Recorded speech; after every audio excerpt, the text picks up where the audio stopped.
छात्र छात्राओं, online classes में फिर से आपका एक बार स्वागत। अपने जो ऑनलाइन क्लासेज में अपने जो मैटर अपने तैयार कर रहे हैं, जैसे अपना बी पार्ट थर्ड का जो पेपर है, सेकंड पेपर है इंडियन ज्योग्राफी। ये इंडियन ज्योग्राफी में अपने काफी टॉपिक्स के बारे में हमने चर्चा की। तो इन टॉपिक्स के बारे में चर्चा करने के साथ साथ आज अपना जो नया जो आज अपना विषय है, अपना जो टॉपिक है वो है संचार के साधन, यानी परिवहन और संचार के साधन, यानी modes of transport and communications. कहने का मतलब यानी modes of transport and communications, यानी परिवहन और संचार के साधन। यानी परिवहन का तात्पर्य आप समझते हो, यानी एक स्थान से दूसरे स्थान पर सामान को लाना व ले जाना, उसी को क्या कहा जाता है? परिवहन कहा जाता है। तो परिवहन और संचार के साधन, यानी ये कौन कौन से साधन हैं जिनसे व्यक्ति अपना रोजमर्रा की जो जिंदगी है उसमें एक स्थान से दूसरे स्थान पर जाता है, सामान लाता है, ले जाता है, उसके बारे में आज अपने चर्चा करेंगे। तो इसका सबसे पहले अपने परिचय व परिभाषा देखते हैं। परिवहन का परिचय व परिभाषा। तो परिचय व परिभाषा में अपने परिवहन वह व्यवसाय है, परिवहन वह व्यवसाय है, परिवहन वह व्यवसाय है या वह व्यवस्था है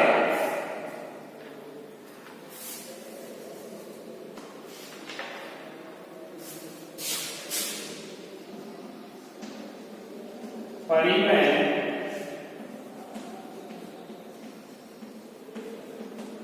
वह व्यवस्था है, वह व्यवस्था है जिसमें यंत्रों तथा संगठनों द्वारा, जिसमें यंत्रों व संगठनों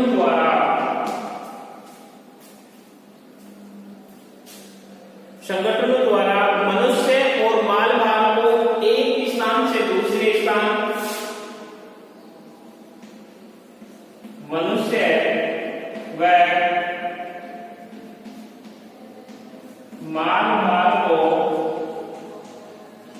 एक स्थान से दूसरे स्थान पर पहुंचाया जाता है, दूसरे स्थान पर पहुंचाया जाता है। इससे कृषि तथा उद्योग का विकास करने में सहायता मिलती है। इससे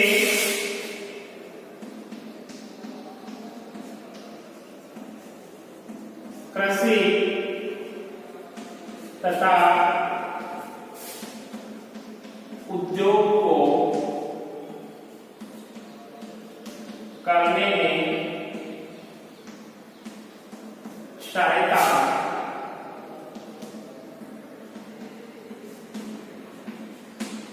मिलती है, सहायता मिलती है। यदि कृषि एवं उद्योग को देश के आर्थिक जीवन का शरीर, यदि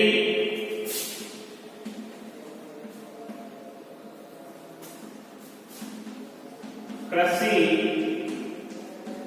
और उद्योग को, कृषि और उद्योग को देश के आर्थिक जीवन का शरीर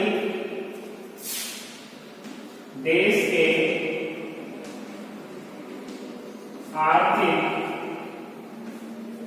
जीवन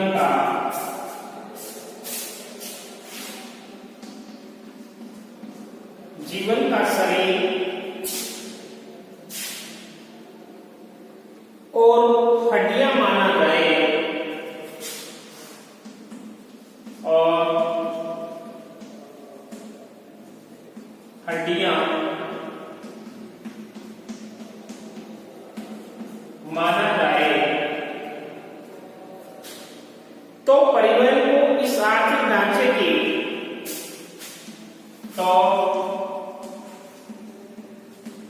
परिवहन को इस आर्थिक ढांचे की स्नायु प्रणाली माना जा सकता है। स्नायु प्रणाली माना जा सकता है। स्नायु प्रणाली माना जा सकता है। यानी इससे स्पष्ट है कि परिवहन वह व्यवस्था है जिसमें यंत्रों व संगठनों द्वारा मनुष्य व माल को एक स्थान से दूसरे स्थान पर पहुंचाया जाता है।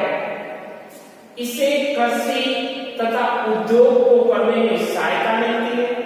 यानी इससे स्पष्ट हो रहा है कि यानी इससे कृषि तथा उद्योग को क्या मिल रहा है, सहायता मिल रही है या लाभ मिल रहा है।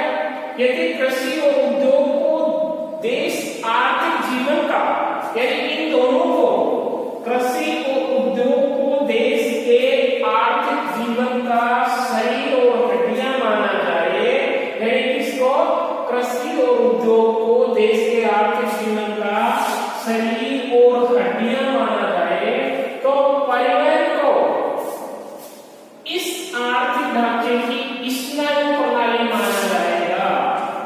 इस आर्थिक ढांचे की स्नायु प्रणाली का मतलब यानी रक्त संचार की जो वाहिकाएं हैं वो रक्त संचार की वाहिका माना जाएगा किसको, इस परिवहन तंत्र। तो इसमें लॉजिकल बात स्पष्ट हो रहा है इसमें कि परिवहन वह व्यवस्था है जिसमें यंत्रों व संगठनों द्वारा मनुष्य व माल को एक स्थान से दूसरे स्थान पर पहुंचाया जाता है।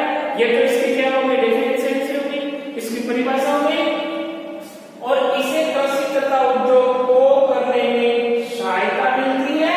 और यदि कृषि और उद्योग को देश आर्थिक जीवन शरीर और हड्डियां माना जाए तो परिवहन को इस आर्थिक ढांचे की स्नायु प्रणाली माना जा सकता है या माना जाता है।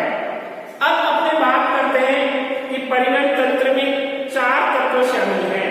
जो परिवहन तंत्र है, इस परिवहन तंत्र में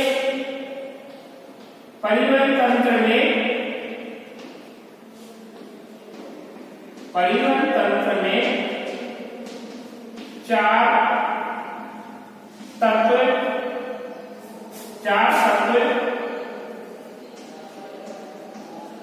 शामिल हैं। ये 4 तत्व कौन कौन से हैं, यानी इसकी बात करते हैं। 4 तत्व कौन कौन से शामिल हैं? 4 तत्व में पहला तत्व है उद्गम,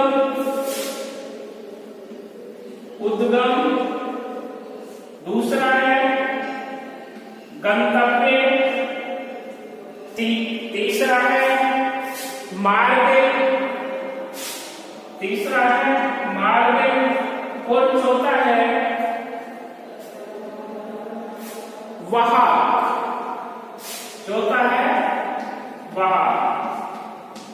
ये 4 तत्व यानी परिवहन तंत्र के 4 प्रमुख तत्व माने जाते हैं। इन 4 प्रमुख तत्वों को प्रमुख तत्वों को तैयार करने से अपने को स्पष्ट इसका वो पता हो जाता है। उद्गम का तात्पर्य यह है सीधा सा कि उद्गम वह बिंदु जहां से यातायात प्रारंभ होता है। उद्गम का क्या हुआ, वह बिंदु जहां से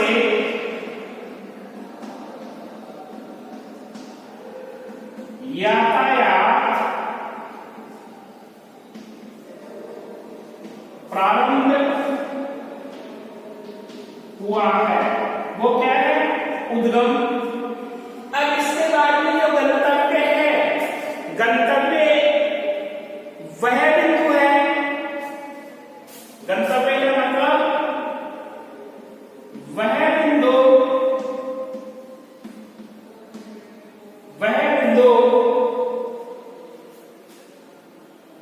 वह बिंदु है जहां पर समाप्त होता है। वह बिंदु है जहां पर यातायात समाप्त होता है।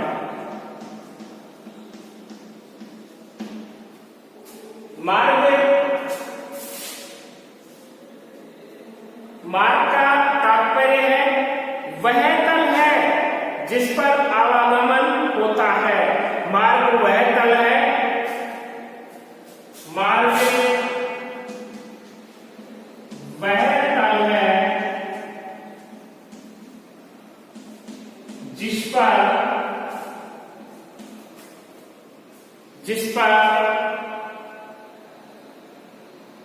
वह आवागमन होता है, जिस पर आवागमन होता है। अब कौन सा वहां, तो वहां के बारे में सीधा सा अर्थ है वहां वह साधन है जो यात्रियों को सामान को ढोता है। वहां वह साधन है जो यात्रियों और सामान को ढोता है।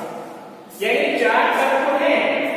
इसके कितने चार तत्व हो गए? परिवहन के चार तत्व हैं। चार तत्व अपने आप में एक अलग पहचान बनाए हुए हैं। पहला तत्व है उद्गम, दूसरा गंतव्य, तीसरा मार्ग और चौथा वहां। यानी अपने अनपढ़ लोगों से भी अपने इस चीज के बारे में पूछे तो वो अपने को इसका अर्थ बता सकते हैं। उद्गम का मतलब होता है वह बिंदु जहां से यातायात का क्या हुआ है? प्रारंभ हुआ है। यानी यातायात का जिस केंद्र से प्रारंभ हुआ है उसको उद्गम तत्व कहा जाता है।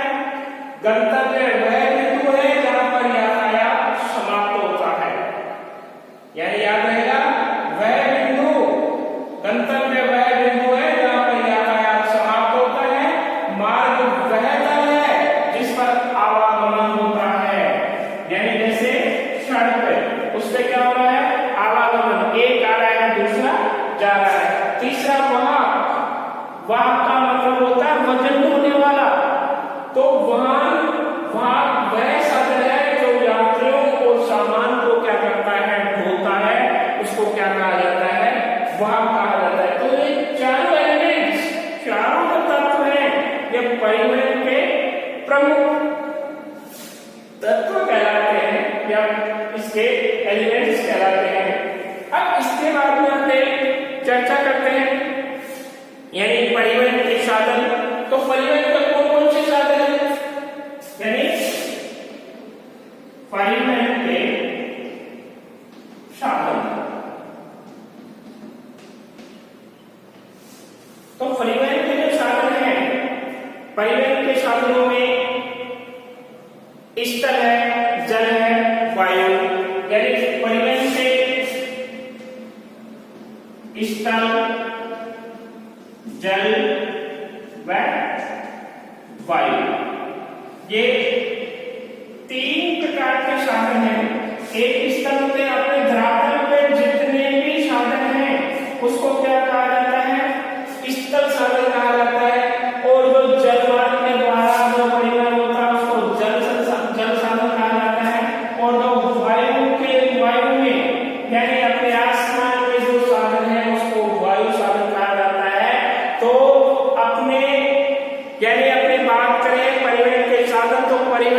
साधन तीन प्रकार के साधन माने जाते हैं, स्थल, जल व वायु।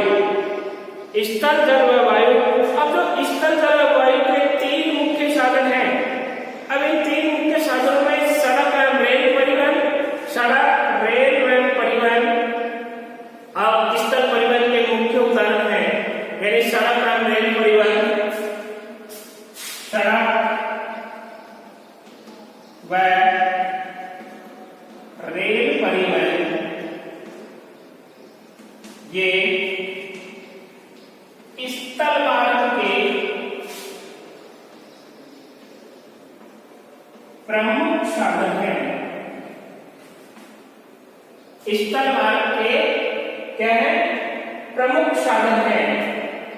यानी सड़क व रेल मार्ग स्थल मार्ग के प्रमुख साधन माने जाते हैं, इनके अलावा कोई दूसरा नहीं माना जाता। अब इसकी अपने बात करते हैं जल परिवहन के अंतर्गत। जल परिवहन के अंतर्गत अंतःस्थलीय तथा सागरीय व महासागरीय परिवहन को सम्मिलित किया जाता है। जल परिवहन के अंतर्गत जल परिवहन के अंतर्गत जल periवहन के अंतर्गत अंतःस्थलीय तथा सागरीय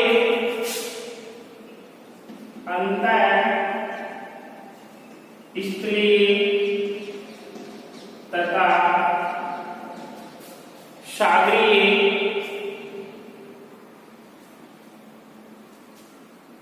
व महासागरीय परिवहन को सम्मिलित किया जाता है। वह महासागरीय परिवहन को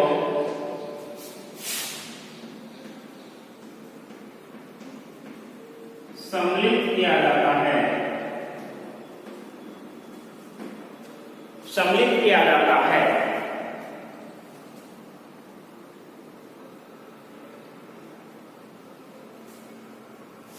पाइपलाइनों का निर्माण स्थल एवं जल दोनों में किया जाता है। जितनी भी पाइपलाइनें हैं, यानी पाइप लाइनों का स्थल व जल दोनों में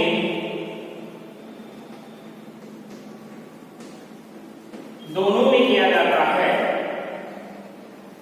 दोनों में किया जाता है। पाइपलाइनों का निर्माण स्थल और जल दोनों में किया जाता है। फिर भी अधिकांश पाइपलाइनें स्थल पर ही बनाई जाती हैं। फिर भी अधिकांश पाइपलाइनें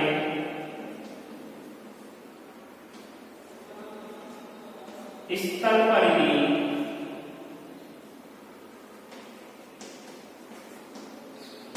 बनाई जाती हैं, स्थल पर ही बनाई जाती हैं। वायु परिवहन राष्ट्रीय एवं अंतरराष्ट्रीय स्तर पर होता है। यानी जो वायु परिवहन होता है, ये वायु परिवहन राष्ट्रीय व अंतरराष्ट्रीय लेवल पर होता है। यानी इससे स्पष्ट हो रहा है, यानी परिवहन और संचार के साधन में सबसे पहले अपनी परिभाषा देखिए, परिचय देखिए। तो परिचय में परिवहन वह व्यवस्था है जिसमें यंत्रों और संगठनों द्वारा मनुष्य व माल को एक स्थान से दूसरे स्थान पर परिवर्तित किया जाता है। दूसरा, इससे कृषि जो है इसकी परिभाषा के अंतर्गत अपने ये कह सकते हैं कि इससे कृषि तथा उद्योग को करने में काफी सहायता मिली है। यदि कृषि और उद्योग को देश के लिए आर्थिक जीवन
यात्रियों और साधनों को ढोता है।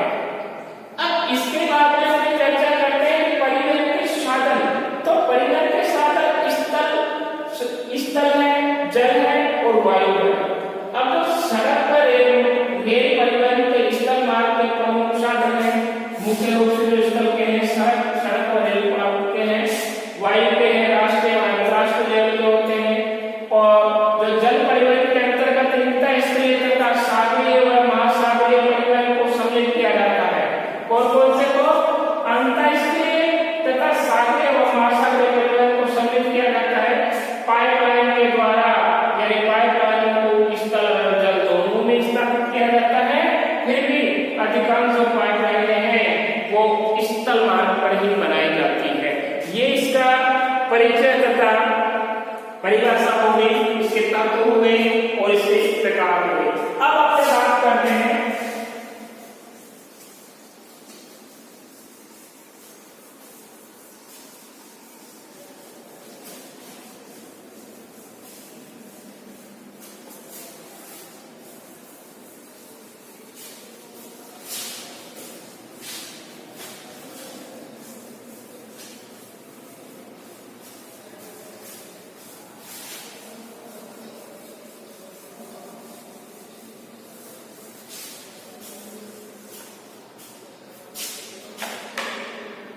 अब है परिवहन के प्रमुख साधन, यानी परिवहन के साधन।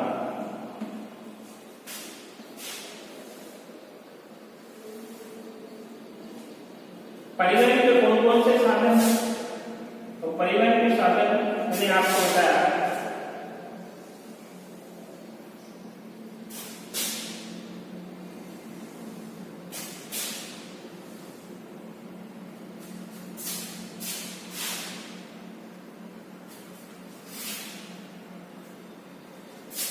परिवहन के मुख्य 3 प्रकार के साधन हैं।